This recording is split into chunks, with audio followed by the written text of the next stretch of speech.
I had one moment where I knew the door kind of cracked open, which was when I broke Luol Deng being traded from the Bulls to the Cavs. I was a sophomore in college. I think I had like 700 followers. I gained followers overnight. And that's when I knew like the door had like slightly like cracked open, right? But then it was like, what are you gonna make of it? Right. And the next day I was driving to Milwaukee to do a one-on-one with Klay Thompson. My mind, I was on to the next. That on to the next mentality, I don't think has ever changed.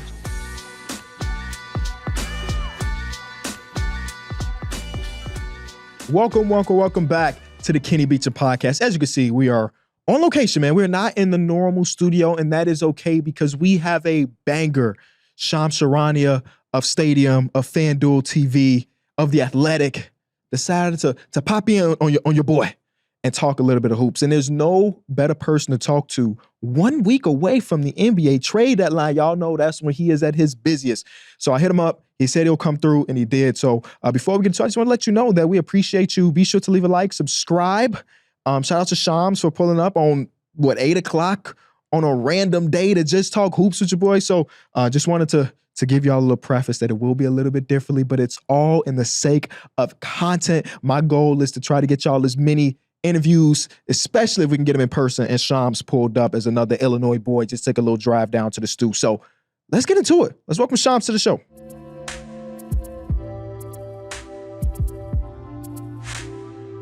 I want to welcome Shams Charania to the show. Welcome on, man. Kenny, appreciate you guys having me on. It's a pleasure to be here. You come on Run It Back all the time. Yep. We appreciate the knowledge that you give us, so appreciate you having me, bro. This is my first in-person, interview for the show. We did like Nas Reed. Nas Reed's interview was funny because he was in a car driving home from the arena. We had Grant Williams on the show, but now I appreciate you being so personal because you don't have to pull up because I know you are a Chicago boy, Illinois boy, but so much easier to just hop on Zoom or something. Yeah, for sure. But listen, we did it the first time in studio. I just thought it would be right coming back in here, showing you guys love, and like this is a beautiful area. I know you guys are still in the process of getting everything together. So I just thought, listen, I came the first time, might as well show up again. I know your friends aren't here. The rest of the crew isn't here, so shout out Mike, P, you got Derek, so shout out to all of them. Yeah, for the people at home, this is a set that's new to some of y'all. We have another show, named Numbers on the Board. This is the set for that. And this is the only real place I had to bring in an in-person interview. I'm already seeing you check the phone, man. I'm already seeing, and don't feel like you're doing anything wrong. I know you got a job to do. But I want to start off there because there is a lot of reports about you and your screen time, man. Yeah, I mean, it's crazy because I said it once. I think I was doing something for FanDuel TV, and the social media person asked me, like, what's your screen time? And I said it once, and it became a thing. Yeah. And, for me, it's always been that way, really, since I started in this industry, since, late high school, middle high school, late high school, college, like, always on my phone. I'm always tracking things. If I'm not on my phone, I'm either sleeping, I'm either showering, or God knows. That's it. Maybe I'm locked in on a dinner, with my family, but I'm on my phone a lot. So for me, it wasn't a big deal. Obviously, for the general population, I think it's scary. I think it's alarming. Yeah. I think it's a problem. I think people just want me to go get a life. Right. So, but this is the life.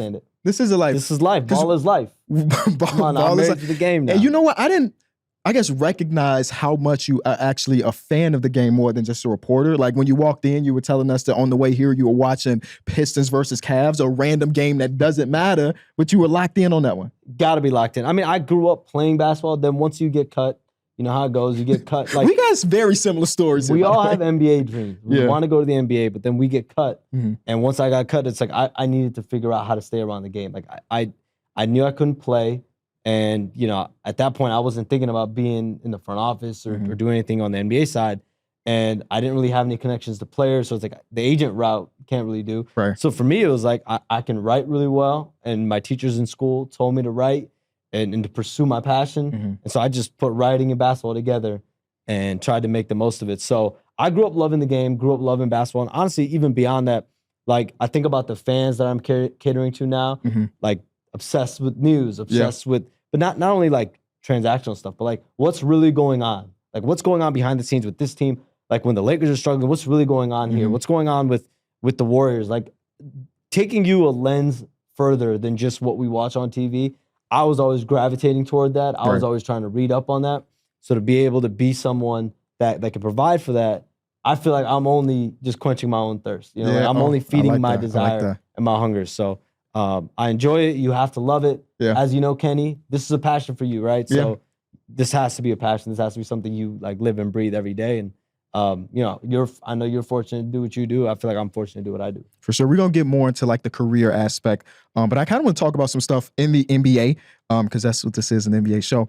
A couple days ago, or maybe last night, we got to see Joel Embiid play a game against the Golden State Warriors. Nationally televised game, questionable coming in. Played, didn't look great. I think of his 13 shots, 11 of them were jump shots. He didn't look like the MVP candidate that we had seen up to this point. And then we had the freak accident of Jonathan Kuminga falling on his leg, and then he exited. And a lot of the conversation on Twitter and on other podcasts is like the 65-game minimum for these awards. Tyrese Halliburton said he didn't like it. Obviously, he's missed a significant amount of time, and he's got something in his contract that all NBA matters for him.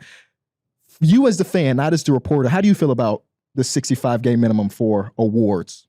So I look at it twofold. I think if you're playing under, let's say, 60 games, or you're playing under 55 games, like you're probably not going to win MVP anyway, right? So I feel like that has always been held on guys. Like that's always held against players in the past, you know, if you miss time. So in that way, it's like, I don't know how much, you know, it's setting a standard for sure. It's setting a benchmark that you have to hit. So in that way, you know, it's specifying it. Right. So that's why there's this light that's being shed on it. And in Joel Embiid's perspective, he's 4 games already away from being disqualified. And we're not even at the All-Star break. So I think it is somewhat like a shell shock. It will be a shell shock for fans, for everyone, that a player is eliminated. Like flat out eliminated from MVP contention. And we're not even at the All-Star break yet. Like mentally, if it gets to that point in March or in April, okay, we understand it. Right, you might be able to. Because then you look at the totality of everything. Right. But now it's happening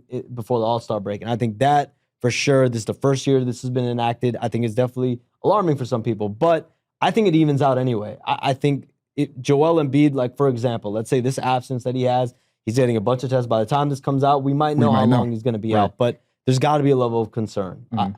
I'll say this. I don't think anyone in Philadelphia is thinking Joel Embiid's going to be back, you know, by the weekend. Like, you just, it would be tough. We know how mentally focused Joel Embiid's been this season. He's been dominant, flat out dominant. Yeah. That Philly team has been playing well with Nick Nurse. There's head coach Tyrese Maxey, looks like an all-star this year, caliber player. Their season's been amazing. And Joel Embiid, when he's on the floor, has been amazing. But it's hard for me to see him getting out there like that quick, especially because he didn't look like himself. He looked against the Warriors. He just didn't look You could normal. just tell whether it was 2 games off that he missed, whether it was, you know, the conditioning that comes from missing 2 games. But you even saw there was like a video that went, I think, somewhat viral. He just like slipped. Yes, tried to go up for a block and just couldn't get off his feet. So I think, the people that I've spoken to in Philadelphia, I don't think they're thinking he's going to be back, you know, in the next few days. You know, this is something where they need to really figure out what's wrong with that knee. Joel Embiid is meeting with a good amount of doctors tonight, tomorrow, before they really truly figure out exactly how long he'll be out. But when you think about the 65-game rule, I think it is tough for it to be so specific. I don't think it's going anywhere. And the other thing, I'm gonna put my reporter cap back on. The players negotiated this too with the owners. This is collectively bargained. This isn't something like the owners are like, oh, we're like grandstanding and putting this on you guys. Like, this is something the players and the union collectively bargained as well. 2 questions off that. First one, do you have a vote for like All-Star MVP and all those type of things? I have for the last couple years. So coming up for this MVP, do you know if he does not hit the 65 games, again, we're assuming that he won't, you can't even cast a vote at all? Or can you say like, well, for me personally, as the voter, that doesn't matter too much. Even if those go in the garbage can, I still want to prove a point that Joel Embiid has been the most dominant player. Man, I don't know if you can or can't. Okay. I need to dig up the answer. Yeah. And the second question off that, knowing that we are unsure about Joel Embiid and his injury and the severity of it, that's going to impact potentially what they do this week with the deadline coming up, right? I think It could, but everything Philadelphia's really been looking at has been around the edges anyway. I think they have interest in a couple guys. I think Malcolm Brogdon. I love that. Monte Morris. Oof. You think about guards that are available around the league that could be attainable. I think that's definitely come up, trying to get another guard coming off your bench. Yeah, I think of a guy like Jordan Clarkson, being able to score. I don't. That's just more me like theorizing for sure. them. The other two I can report that they have interest in. But I think for the Sixers, they're going to look more around the edges. Okay. They have a few contracts, Marcus Morris, Robert Covington, they could use in trades. They have draft picks at their disposal. They can wait till the summer, or they can use some of their picks, whether that's a first, whether that's seconds. They have stuff that they can trade. I don't think this impacts them because I thought they were looking around the edges anyway. But still, could it impact their aggressiveness? Potentially. You hope that this isn't anything like super, super long-term for Joel Embiid. I want to get this exact quote as we transition to the next one, because obviously everybody knows that if you want people to view your video, you got to talk about the LA Lakers. So yesterday, after their loss against the Atlanta Hawks, LeBron James was in his press in the locker room, and he was going off a little bit, and a reporter stopped him, and he said, "Thanks for stopping me. I was about to go off." What's going on with LA? Because we had some reports about Darvin Ham and Anthony Davis and LeBron James maybe not seeing eye to eye. The organization said they backed Darvin Ham. They're going to be active on the trade. So what do you think this week is going to look like for them, with the deadline being, of course, about 8 or so days away? Yeah, I don't quite know exactly what LeBron James was referring to. I mean, I'm sure when they play next against Boston, he's going to be asked about it. Right. But like putting tea leaves together, it could mean, he's definitely, he's at the back end of his career, right? He's 39 years old. He's got how many ever years left to play in this game, and he's playing at such a high level. And that, to me, that hourglass represents my time in this game. Yeah. Clearly, there's an hourglass to it. And I don't need to be breaking that news. LeBron James said after their finale last year in the playoffs that I have to think about my career. I don't know if I'm going to play next season. Obviously, everyone around him, everyone at the time, I spoke to people around him then, everyone expected him to keep playing. Mike Malone didn't like it either. But the fact that he was even thinking about it after that game and said it, I think that threw that up in the air, right? That threw that idea out there for the first time ever. LeBron James even mulling retirement or thinking about the concept of retirement. Right. That's like not a novel concept for us. But now you throw this hourglass in there. You see the Lakers season, how it's going. They're one game under 500. Even when this comes out, again, they play Boston, and that's a tough game. Yeah. And let's say you lose that, you're 0-3. Let's say you win that. Like, these things can change. It's always fluid. A week ago, people thought D'Angelo Russell was a Laker for life. I expect the Lakers to be active going into the deadline. I think they have their priorities. I think it's clear they want to get a guard in there that can push the pace, that can provide them two-way play. DeJounte Murray is the player that I'm looking at as at the top of their list. Because he can come in, help right now, but also he's under contract for 4 more years after this. So if you want someone that can help you moving forward for years to come, DeJounte Murray can be that guy. And I've reported on their conversations. They had extensive conversations about 3 weeks ago. D'Angelo Russell, Jalen Hood-Schifino, a first-round pick in 2029, and a draft swap. And Atlanta did not want to take on D'Angelo Russell's contract from what I was told. They wanted to find a third team. Besides, couldn't really find one at that point. And talks had really cooled down. It had really, like, everyone kind of went back into their bunker. But now the deadline's back. Right. I think that will – I expect those talks to resume.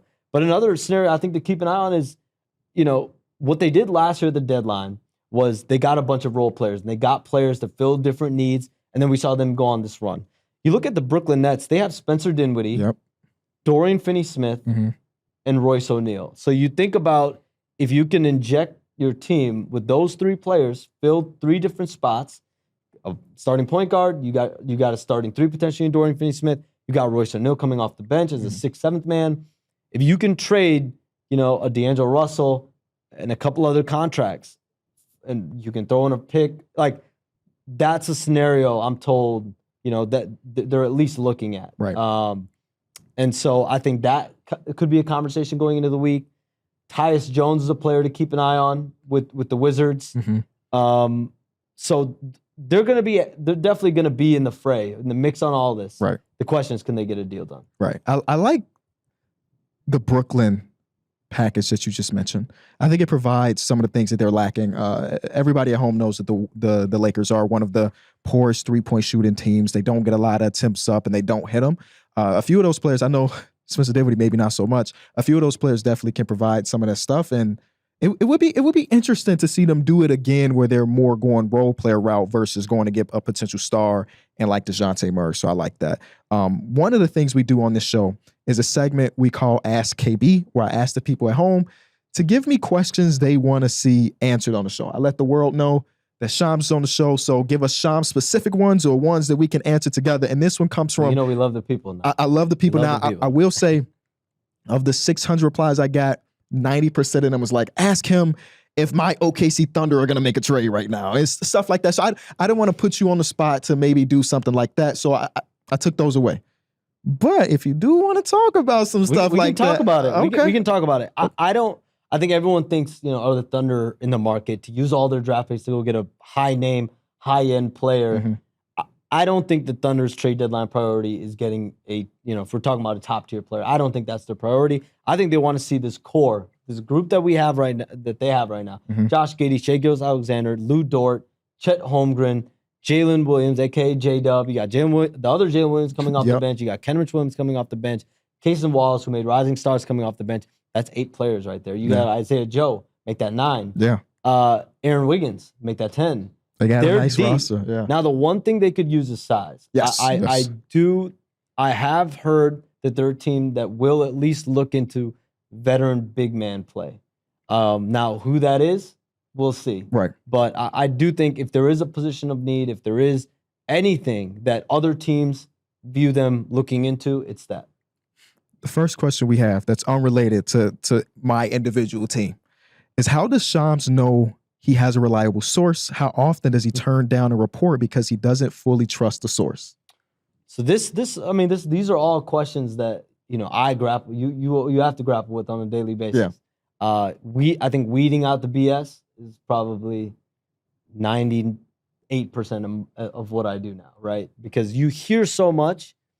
There's so many scenarios out there. If I put out every scenario out there, I would have 30 reports a day, right? Right. Yeah. And so weeding it out, understanding, recognizing time, when it makes sense to go with something, when it makes sense to continue to track something. I think that's pretty much my entire day, which is weeding out everything. But I think at this point, I've been doing this since 16, 17, not with all the people I speak with now, but I think over the years you build relationships, you build credibility. When you might be able to go with something off of one person, when you might need another person. So, but again, these are all learning things. I feel like every day I learn something new. I feel every week I'm like learning something that I didn't know last week, which is a good place to be. Right. You never want to be, you never want to be like feeling like everything, right? Like I always want to feel like I'm learning. And I think when I came into this, I came into it with a level of naivety. Like I didn't know what was going on. I didn't know the protocols. Yeah. I didn't know what was right, what was wrong. I didn't know unwritten rules. And so that level of naivety, I think, helped me and kind of go into it with no conscience. Next question we have is from Lewis. He says, because you two are so young, how does it feel to rise in the field dominated by older, more mature people? How does this compare to seeing more opportunities for younger people to make it big nowadays? And what was your whoa, I made it moment? You got to answer this too, bro. Honestly, I've said this before. I still haven't had the whoa, I made it moment. I've done some really cool stuff. I did go on First Take, which was like, that was pretty big. That was almost a year ago now, and they ain't called me back, so maybe I did something wrong. No, I'm joking. But that's probably the closest I've had to it. I also did a shoot where I interviewed the Inside the NBA guys. That was a pretty dope experience. But for me personally, I think kind of staying away from the I made it moment makes me continue to grind a little bit more, because I feel like there's more to be obtained. And a lot of the stuff that I've done has been relatively independent. So I haven't had to have the going into meetings with more mature people that maybe don't understand what I've built. But I'm sure you have another story, with all your connections and stuff that you might have had to experience some people not taking you serious because you started off so young and everything. Yeah. The good thing for me, though, is that, like, when I started off, texting, calling, emailing, like cold calling, cold texting, and all that, like, it was all done blindly, right? It was all done, like, in cold fashion. And, like, the one good thing about that is when you call someone, when you talk to someone, when you text with someone, they don't know how old you are. Like, it's not like the first question someone's going to ask you is, yo, wait, how old are you? Yeah. No, they're going to treat you based on your professionalism, your maturity, your respect level, like how much they can trust you. Mm-hmm. Those are all things that in life in general, what makes relationships. And so early on, when I was kind of building those relationships, no one asked me how old I was. So I was just kind of going with the flow. I think when I went to my first summer league in 2013, and then I went to the NBA Finals in 2013, then, would keep going to events. That's when obviously everyone understood, like, oh, this is like a kid who's like 18, 19, 20 years old. Mm-hmm. And then it got to the point where, you definitely deal with the age bias. You deal with, obviously, the notion that you don't quite know what you're doing. Yeah. You're still learning what you're doing. And for sure, that's true. I was learning what I'm doing.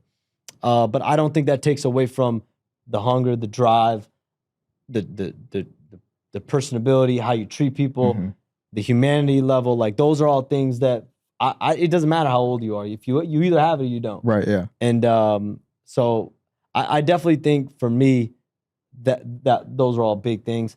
I don't think I've ever had a, like, you made it moment. I think I've definitely had a moment where I had one moment where I knew the door kind of cracked open, which was when I broke Luol Deng being traded to the Cavs from the Bulls. From the Bulls to the Cavs, like in Jan 2014. I remember I was 19. I was a sophomore in college. Wow. And at Loyola Chicago, shout out Ramblers.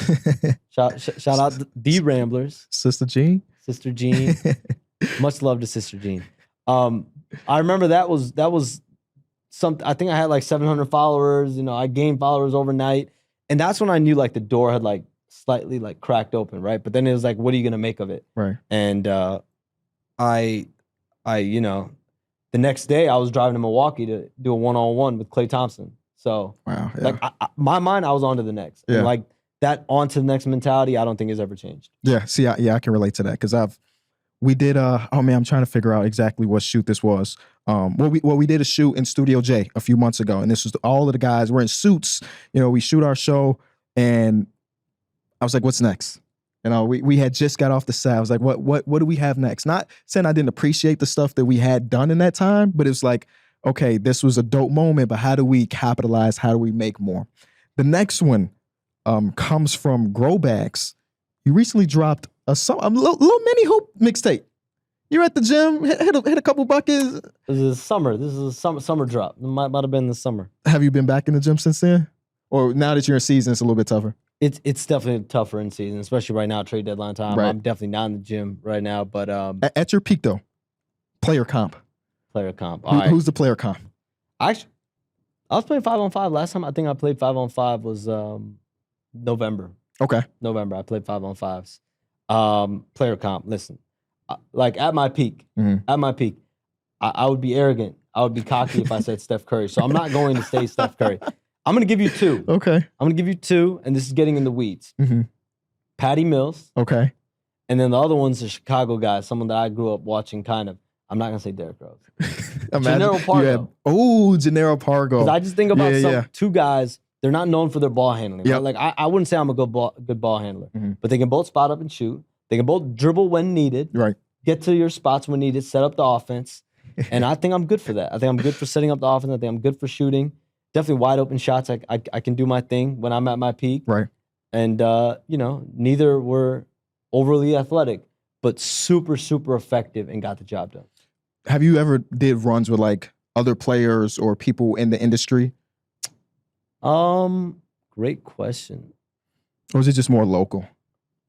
A lot is local. I'm trying to think of anyone like famous I've played with. I remember I played with like Enes Kanter once. Okay. But you haven't been to like Berkeley's gym or anything like that? No. One of those runs? No, I haven't. See, I've been waiting to get invited to one of those. Not to play, because just my to player watch. comp is Kenny, way worse than that. I know you can get invited now. I've been waiting. You just got to. All right, Chris Brickley. You know what? My guy Alex Bazell will invite you to his runs next summer. Hit me up. FanDuel is putting the ball in your court for the rest of the NBA season because new customers get $200 in bonus bets with any $5 winning bet. That's $200 if your bet wins. Bet on the NBA with a wide range of bets, like quick bets, same game parlays, and player props. Personally, I like taking the money line of one of the bottom feeder teams, especially when they're going against a contender. So visit FanDuel.com/Kenny and make your first bet a layup. So transition away from the questions, because this is one thing that I'm trying to get better at as a guy in media. One thing I think I'm good on camera, right? I figured that part out. I'm getting better, but I like comparing me in 2024 versus 2019, it's light years ahead. The one part I'm still struggling with is the connection to other people in the industry, right? The networking. And when we were at Summer League, we ran into you at Summer League, and we were chopping it up a little bit, and someone walked past, and you were like, give me a second. And you went to talk to this person, and then you came back. And it was something that, very minor to you to just bounce around conversations like this. But for me, that was something I haven't been able to figure out just yet. So from you to me, do you have any like tips to try to figure out that networking part? I mean, man, that's. Or is it just something I guess you're kind of born with the conversational aspect of things? Yeah, I mean, it's tough because I like enjoy that. Like that, those are all, like Summer League is fun. G League Showcase, I was just at the G League Showcase in December. I mean, those are great events to kind of network and see people. So maybe I've been in so many settings that I've gotten it down. But like I remember my first Summer League 2013 definitely was an eye-opening experience. Deer in the headlights because I didn't know anyone. Right. And no one knew me. I knew some people by name, but no one by face. Right. Like really by face. You see people's Google images, but that's then you see them by face. Like that's really putting a face to a name, a name to a face. Not seeing someone on Google and being like, oh, let me see if I can find this person. So I had a lot of those moments, 2013, 2014, where it was deer in the headlights, and I didn't know how to, I didn't know anyone, so I didn't really know how to act at different points as far as like, do I go up to this person? Do I not go up to this person? What do I do? I think just having a fearlessness, and the fear of rejection, I think is something that consumes a lot of people. Yeah. When it comes to this, I mean, it's just a part of the game. You're going to get rejected, and you just hope that you put in the work, and over time people see it and understand it. Okay, yeah, maybe that is it. Fear of rejection for me. Are you psychoanalyzing me right now? Because that might be it, honestly. I'm thinking of myself at different points. Fear of rejection. Just not with work. Yeah. I want to ask you your most memorable moment in your career so far. Memorable moment. I mean, I always think about that Luol Deng one. Yeah. I think the most memorable, man. I hope it's the deadline, the 2024 NBA trade deadline. Yeah, we're always trying to get the next. That's the most memorable one for me. How often do you have to like sit on news? Like you get an email, text of something big that all the time. I'm sitting on news right now. I'm sitting on like multiple things right now. Kenny B, come on, man. Last time we had you on the show, you broke news live on the show. I remember that. Joel Embiid, and we're back talking about Joel Embiid being hurt again. Yes, yeah, that was game 1 of the first round of the playoffs. Yeah, I'm not expecting you to break any news now. But so what's the process though? So you're sitting on this news. What is the moment you're like, okay, this is worth, or it's time for me to announce this to the world? Sometimes it's a green light. Sometimes it's waiting. You might have it at 95%. You're waiting for that extra 5%. One thing about me is, we all have those moments where we feel like we can have it back. We all have those moments where we feel like, oh, I wish I'd handled this differently. But more times than not, I want to make sure I'm like, if there's even an ounce of me that feels like I won't be able to go to sleep at night. See, I haven't had that where it's like, all right, I'll go at home sleeping at night knowing that I might have messed up the process or I cheated the process. If that happens, I can't go to sleep. I can't sleep. Yeah. I'm beside myself.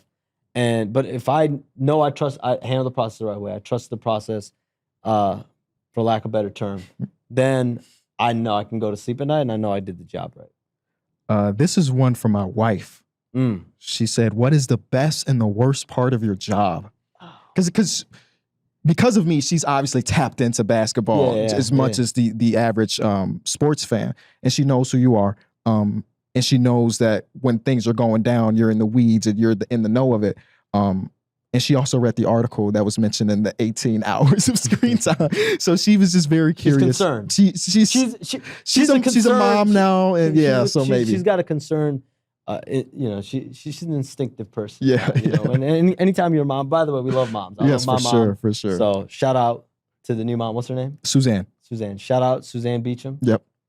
Official in August. Suzanne Beecham. In August. Congrats, bro. Thank you. Making it happen.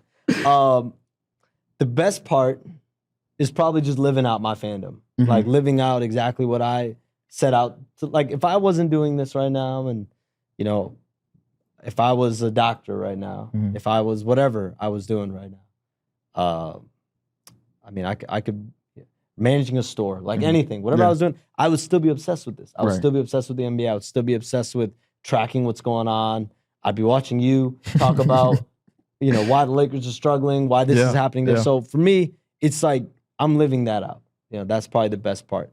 The worst part, I don't think there's a worst part, to be honest. See, we're in the same boat. I can relate to that too, because people see like all of the channels that I run, all of the shows that I'm a part of, all the appearances I may make, and they like, man, it's got to be something. I'm like, no, like this is what I do. This is what I love the most.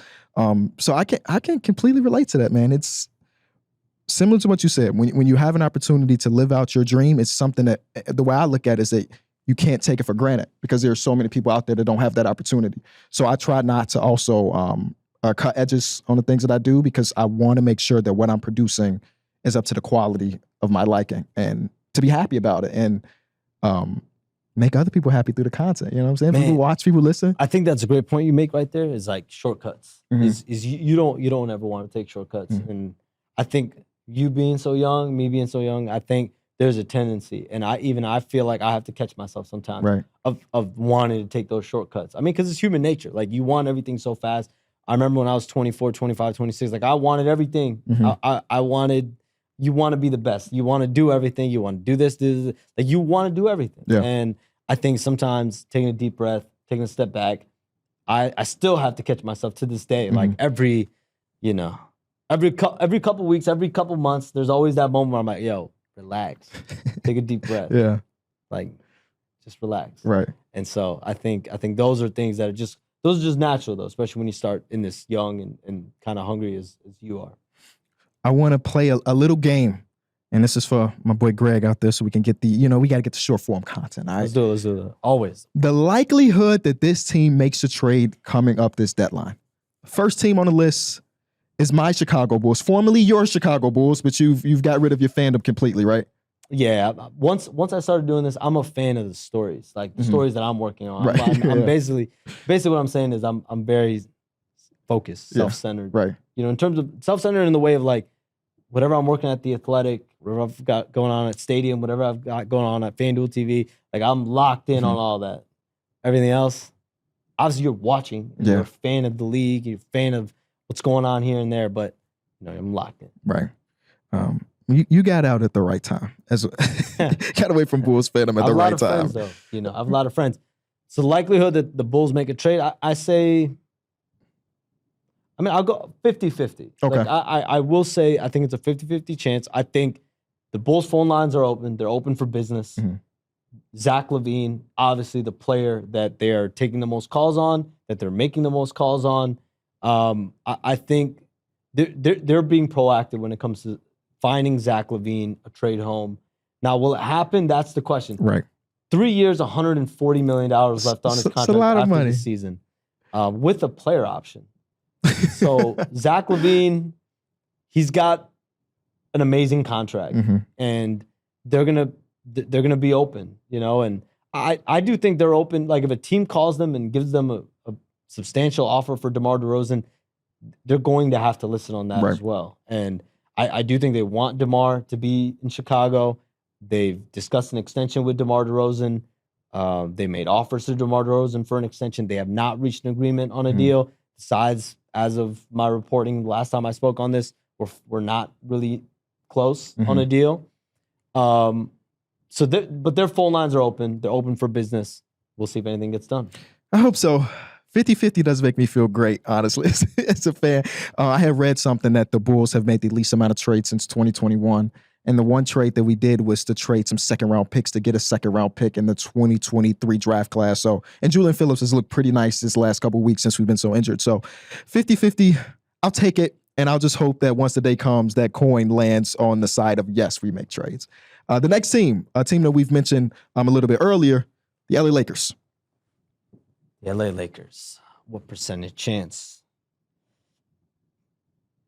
I mean, I'll go 70%. Okay. Nothing's ever guaranteed. Mm-hmm. I do think they have enough irons in the fire. I think they have more pathways to getting a deal done right now. Like when you're, in Chicago, you're thinking from a more selling perspective, right? Like moving a guy like Zach LaVine, he's going to be the best player in any trade he's in for the most part, right? So you're in that position, you're kind of looking at yourself like, we're selling him off. We're going to get a couple other contracts back, maybe some picks, whatever. If you're the Lakers, you're buying. Right. You're trying to go get guys and potentially getting, whether it's the Brooklyn players, whether it's Tyus Jones, whether it's DeJounte Murray, you're going out there being proactive. And that's why I'm going 70 instead of 50.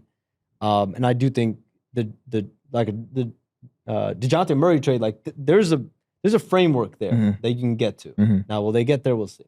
The last one we have is the Golden State Warriors. It's been an underwhelming season so far. Obviously, they've dealt with a lot this year, more than any other team in the association could have even imagined. But they have been underwhelming so far. Wiggins has not lived up to the Wiggins that we saw in the finals, and obviously Clay's up for an extension. So it's just a lot of moving pieces. What is the likelihood that they get something done at the deadline? I'm going to go 50-50 for them as well, but if I had to trend one way versus the other, if I had to go 48-52 on this one, I'd probably go no. But again, these things are all fluid. They're taking calls on Andrew Wiggins still. There's deals there. They have offers right now where they could trade Andrew Wiggins just for players. No draft picks involved, player-for-player trades. The downside there is, are the players you're getting back actually better than Andrew Wiggins? Are you, and especially Andrew Wiggins, the last 4, 5, 6, 7, 8 games. Kenny, I know you got all the numbers down. What are Andrew Wiggins' numbers? I don't got Wiggins' numbers. The number I do have is Kuminga putting up 20-plus points in the last 7 games.